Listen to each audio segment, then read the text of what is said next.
दिल्ली सरकार को वित्तीय वर्ष 2022-23 की पहली तिमाही में 1485 करोड़ रुपए का राजस्व मिला था, जो बजट अनुमान से 37% से कम पर था। अप्रैल 2022 के बाद हर महीने राजस्व में लगभग 194 करोड़ रुपए की कमी आई थी। ये पूरा का पूरा मामला जो आम आदमी पार्टी के लिए गले की फांस बनता हुआ, जेल में मनीष सिसोदिया शराब मंत्री, उनसे पूछताछ की। सबसे पहले सीबीआई ने 8 घंटे लंबी पूछताछ की और उसके बाद उनको गिरफ्तार कर लिया गया था। फिर ईडी की एंट्री हो जाती है और अब तक मनीष सिसोदिया जो डिप्टी सीएम दिल्ली के रह चुके, शिक्षा मंत्री, 18 मंत्रालय उनके पास अलग अलग थे, उनकी मुश्किलें इस कदर बढ़ी कि अब तक वो अदालत से भी अपने लिए राहत नहीं पा पाए हैं। वहीं अरविंद केजरीवाल से अब कई तरह के सवाल पूछे जाएंगे, क्योंकि डिजिटल सबूत नष्ट करने के भी आरोप लगे हुए हैं आम आदमी पार्टी की सरकार के ऊपर। ये 3 तस्वीरें 16 अप्रैल को सुबह 11 बजे सीबीआई ने पेश होने के लिए कहा है। संजय सिंह कह रहे हैं आम आदमी पार्टी की ओर से कि अत्याचार का अंत जरूर होगा। इसके जरिए वो बीजेपी पर निशाना साधते हुए, क्योंकि इसके ठीक पहले मनीष सिसोदिया के मामले में भी आप ज्यादा आक्रामक रही और लगातार बीजेपी को लेकर सवाल खड़े करती रही। लेकिन इन सब के बीच सीधे अब जांच की आंच दिल्ली के मुख्यमंत्री अरविंद केजरीवाल के ऊपर। मुनीश पांडे हमारे संवाददाता जुड़ चुके हैं। मुनीश, एक बार फिर से हम चाहेंगे किस किस तरह के सवाल हैं जो अरविंद केजरीवाल से पूछे जाएंगे, और सवाल ये भी जो आम दर्शक है उसके मन में होगा कि शराब मंत्री तो मनीष सिसोदिया थे, वो जेल में हैं, उनके खिलाफ मामला चल ही रहा है, तो दिल्ली के सीएम को पूछताछ के लिए क्यों बुलाया जा रहा है? जी देखिए, दिल्ली के मुख्यमंत्री एक तरह से दिल्ली के मुखिया थे और सारे मंत्रालय उनके तहत काम कर रहे थे। चाहे अगर आप मनीष सिसोदिया के मंत्रालय की बात कर लीजिए, एक्साइज मिनिस्ट्री की, वो भी उनकी देखरेख में ही चल रहे थे। ये तो पहला आरोप है कि उनके नाकों तले इतना बड़ा घोटाला कैसे हो गया। लेकिन जो इस मामले की जांच है उसको समझना जरूरी है कि जब मामले की जांच आगे बढ़ी तो उसमें कई ऐसे तथ्य सामने आए जिसमें कि सीबीआई को लगता है कि उसके बारे में जानकारी अरविंद केजरीवाल को थी। जहां तक मनीष सिसोदिया के ऊपर आरोप है, देखिए साफ तौर पर आरोप ये था कि 100 करोड़ रुपए से ज्यादा की रिश्वत आई, उसमें मनीष सिसोदिया की रजामंदी थी, और 100 करोड़ रुपए की रिश्वत किसी और को नहीं आई। इन शराब व्यापारियों से आम आदमी पार्टी के कम्युनिकेशन इंचार्ज विजय नायर को है। विजय नायर को अरविंद केजरीवाल का करीबी बताया जाता है। ये बात होगी नंबर 1। नंबर 2, अरविंद केजरीवाल के ऊपर किस तरह के आरोप लग रहे हैं। देखिए 3 मुख्य बातें हैं इसमें। सबसे पहली बात यह है जो ईडी ने अपनी चार्जशीट में कहा था। ईडी ने अपनी चार्जशीट में यह कहा हुआ है कि अरविंद केजरीवाल ने इस मामले के मुख्य आरोपी समीर महेंद्रू से एक बार फोन पर बातचीत की थी, और उस फोन पर बातचीत करने के दौरान उन्होंने कहा था कि विजय नायर मेरा शख्स है, उसके ऊपर पूरी तरह से भरोसा करो। उसके बाद में समीर महेंद्रू ने कई मीटिंग्स की शराब व्यापारियों के साथ में, और उसके बाद 100 करोड़ रुपए की रिश्वत भी आई।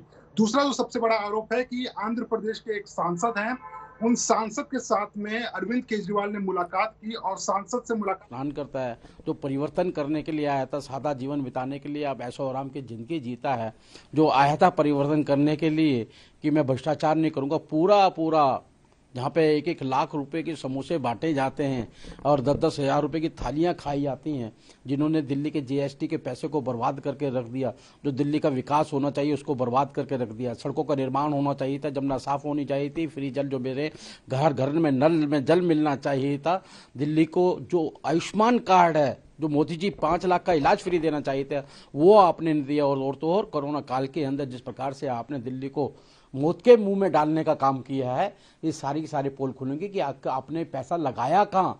दिल्ली का इतना बड़ा जीएसटी आता है, कहाँ लगाया आपने पैसा, कहाँ खर्च किया है आपने पैसा। आप तो बीजेपी की ओर से लगातार प्रतिक्रिया एक के बाद एक सामने आ रही है। वहीं सिंघवी से कानूनी सलाह लेगी आम आदमी पार्टी, ये बड़ी खबर इस वक्त की। आपको बताते चले कि इस पूरे मामले में अभिषेक मनु सिंघवी से कानूनी सलाह ली जाएगी। केजरीवाल को समन पर कानूनी सलाह देंगे अभिषेक मनु सिंघवी। ये बड़ी जानकारी इस वक्त निकलकर सामने आ रही है। आम आदमी पार्टी अब अभी से आक्रामक, वो कह रही है कि अत्याचार का अंत जरूर होगा। बीजेपी कह रही है कानून अपना काम कर रहा है। बीजेपी का कहना है केजरीवाल के कहने पर ही डील हुई थी, लेकिन अब अभिषेक मनु सिंघवी से कानूनी सलाह लेगी आम आदमी पार्टी। ये बड़ी जानकारी निकलकर सामने आ रही है। लेकिन आपकी मुश्किलें बढ़ती हुई, क्योंकि एक तरफ आपको बताते चले कई राज्यों में विधानसभा के चुनाव है और सबसे बड़े स्टार प्रचारक है अरविंद केजरीवाल। सीबीआई ने सीधे उनको समन कर दिया है कि नई शराब पॉलिसी जो आपने लागू की थी, उसमें जो करोड़ों का घोटाला हुआ है, उसमें आम आदमी पार्टी में उसमें आपकी भूमिका क्या रही। कई ऐसे सवाल हैं जिसका जवाब अब मुख्यमंत्री अरविंद केजरीवाल को देना होगा। मुनीश, बीच में आपको रोकना पड़ा था, अपनी बात आप पूरी करें। 5 ऐसे सवाल जिसका सामना मुख्यमंत्री अरविंद केजरीवाल को करना पड़ सकता है। जी बिल्कुल, सबसे पहले तो उन्हें यही पूछा जाएगा कि क्या उनको शराब घोटाले के बारे में जानकारी थी या नहीं थी। उसके अलावा अगर शराब घोटाला हो रहा था, उन्हीं के राज्य में वो मंत्रालय है, उन्हीं की निगरानी में वो मंत्रालय है, तो आखिरकार उनको पता क्यों नहीं चला। तीसरा और सबसे मुख्य सवाल होने वाला है कि आखिरकार ऐसी क्या जरूरत थी कि आपने एक शराब व्यापारी से आपने फेस टाइम पर बात की और उसको यह कहा कि विजय नायर आपका शख्स है और उसके ऊपर पूरी तरह से भरोसा की जाए। चौथा और सबसे बड़ा सवाल होने वाला है कि आखिरकार ऐसी क्या जरूरत थी कि आपको एक सांसद से मुलाकात करनी पड़ी सिर्फ इसके लिए कि वो दिल्ली की नई शराब नीति के तहत व्यापार किया जाए। और उसमें आपको चित्रा यह भी बता दूं कि अरविंद केजरीवाल ने उस मुलाकात में ईडी के आरोपों के मुताबिक यह कहा था कि वेलकम टू दिल्ली, यानी कि दिल्ली में आपका स्वागत है और आप यहाँ पर व्यापार पूरी तरह से करिए। पांचवा और सबसे मुख्य सवाल होने वाला है कि आखिरकार जब इतने सारे लोग, विजय नायर आपका करीबी शख्स था, 100 करोड़ रुपए की वो रिश्वत लेता है, इसके बारे में क्या आपको जरा भी जानकारी नहीं थी? एक और बात बता दूं आपको, बहुत महत्वपूर्ण है चित्रा इस पूरे मामले में, अरविंद केजरीवाल का रोल इस पूरे एक्साइज पॉलिसी की ड्राफ्ट कॉपी को लेकर भी आता है, क्योंकि इस मामले के जो एक्साइज के अधिकारी थे उन्होंने साफ तौर पर सीबीआई को जानकारी दी है, उन्होंने बयान दिया हुआ है सीबीआई को कि इस मामले में पहली बार उन अरविंद केजरीवाल के घर पर उनको बुलाया गया और वहीं पर एक छापी हुई ड्राफ्ट कॉपी उनको दी गई और उनको कहा गया कि यही नई शराब नीति लागू करनी है आपको दिल्ली में। और उसके पहले जो आबकारी मंत्रालय है उन्होंने जो अपना एक ड्राफ्ट कॉपी बनाया हुआ था उसको सिरे से खारिज कर दिया था। तो अरविंद केजरीवाल उस मुलाकात में मौजूद थे, उस मीटिंग में मौजूद थे। अरविंद केजरीवाल के अलावा मनीष सिसोदिया मौजूद थे। तो ये तमाम तरीके के जो आरोप लग रहे थे, इन्हीं वजहों से अब सीबीआई को ये लगता है कि अरविंद केजरीवाल की पूछताछ। मुख्यमंत्री रहते 3 लोगों की कमेटी बनाई, 3 मिनिस्टर ग्रुप बनाया, जिस मिनिस्टर ग्रुप को मनीष सिसोदिया जी हेड करे थे, सतेंद्र जैन और ट्रांसपोर्ट मिनिस्टर थे। इन तीनों ने एक नकली पॉलिसी नकली मेल्स के माध्यम से क्रिएट की, जो पॉलिसी एक्चुअल में उनको शराब के कारोबारियों ने दी थी, जिनसे मनीष सिसोदिया जी ने, अरविंद केजरीवाल जी ने पैसे लिए थे। अरविंद केजरीवाल जी के ये बहुत बड़े अमीर दोस्त, बहुत अमीर लोग थे ये, जो मनीष सिसोदिया जी के और अरविंद केजरीवाल जी के दोस्त थे। अरविंद केजरीवाल जी ने अपने दोस्तों को काम दिया और 12% उनसे कमीशन उनकी तय की, जिससे 6% कमीशन अरविंद केजरीवाल जी ने ली। अरविंद केजरीवाल जी अकेले ऐसे सीएम हैं जो इसलिए फाइल पे साइन नहीं करते क्योंकि वो पैसे लेते हैं, उनको पता है कि मैं रिश्वतें पैसे इकट्ठा कर रहा हूं, कल को मैं फंस जाऊंगा, इसलिए देश में अकेले चुने हुए मुख्यमंत्री जो किसी फाइल पे साइन नहीं करते।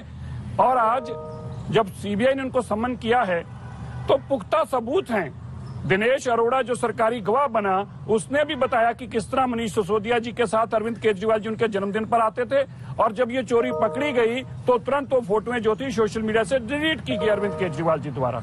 अरविंद केजरीवाल जी के खिलाफ एक्साइज कमिश्नर से लेकर बाकी अफसरों ने बताया कि किस तरह ये पॉलिसी बाहर टेलर मेड पॉलिसी थी, लेकिन अरविंद केजरीवाल जी के कहने पे इस पॉलिसी को पास किया गया। अरविंद केजरीवाल जी, अब जब आप सीबीआई में जाएंगे तो अपनी डिग्री भी ले जाना, वो रिश्वत लेने वाली डिग्री, वो पैसे इकट्ठे करने वाली डिग्री। अब वो डिग्री भी जार जू के बताना कि मेरे पास तो पैसे इकट्ठे करने की डिग्री है और वो भी IIT से ली है।